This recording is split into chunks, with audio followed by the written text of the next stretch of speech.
Hi all friends, welcome back to our channel. ഞങ്ങൾ മന്തി ഉണ്ടാക്കാനുള്ള തയ്യാറെടുപ്പിലാണ് കേട്ടോ. ഇന്ന് ഞായറാഴ്ച ഇപ്പോൾ നമ്മൾ വീട്ടിൽ ഒത്തുകൂടിയതാണ്. അപ്പോൾ മന്തിക്കുള്ള ചിക്കനൊക്കെ മസാല തേച്ച് പിടിപ്പിച്ച് വെച്ചിട്ടുണ്ട്. അതുപോലെ ബ്രോസ്റ്റാണ് ഉണ്ടാക്കുന്നത്. അതുപോലെ ബ്രോസ്റ്റിക്കുള്ള മസാലയും തേച്ച് പിടിപ്പിച്ചിരുന്നു. അതുപോലെ പായസവും ഉണ്ടാക്കി വെച്ചിട്ടുണ്ട്. ഇനി വറവിടാൻ തന്നെ ഉള്ളൂ. പിന്നെ ഇതാ ചിക്കൻ ഇപ്പോൾ വെന്ത് വന്നിട്ടുണ്ട്.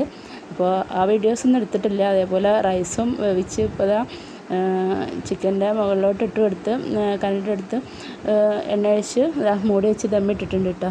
അപ്പോൾ ഇതാ ദമ്മിട്ടതൊക്കെ തുറന്നു. ഇനി ഇതാ റൈസ് വിളമ്പാനുള്ള തയ്യാറെടുപ്പിലാണ്. അങ്ങനെ ഇതാ റൈസ് വിളമ്പിക്കൊണ്ടിരിക്കുകയാണ്. പിന്നെ ശരിക്കൊന്നും വീഡിയോ എടുക്കാൻ കഴിഞ്ഞില്ല. എല്ലാവരും നേരെ വൈകി എത്തിയത്. അപ്പോൾ പെട്ടെന്ന് റൈസ് വിളമ്പി ടേബിളിൽ കൊണ്ടുവച്ചു. അപ്പോൾ എല്ലാവരും കഴിക്കാൻ വേണ്ടി വെയിറ്റ് ചെയ്തിരിക്കണം. അപ്പോൾ പെട്ടെന്ന് വീഡിയോ എടുത്താണ്. എല്ലാമൊന്നും ടേബിളിൽ എത്തിയിട്ടില്ല.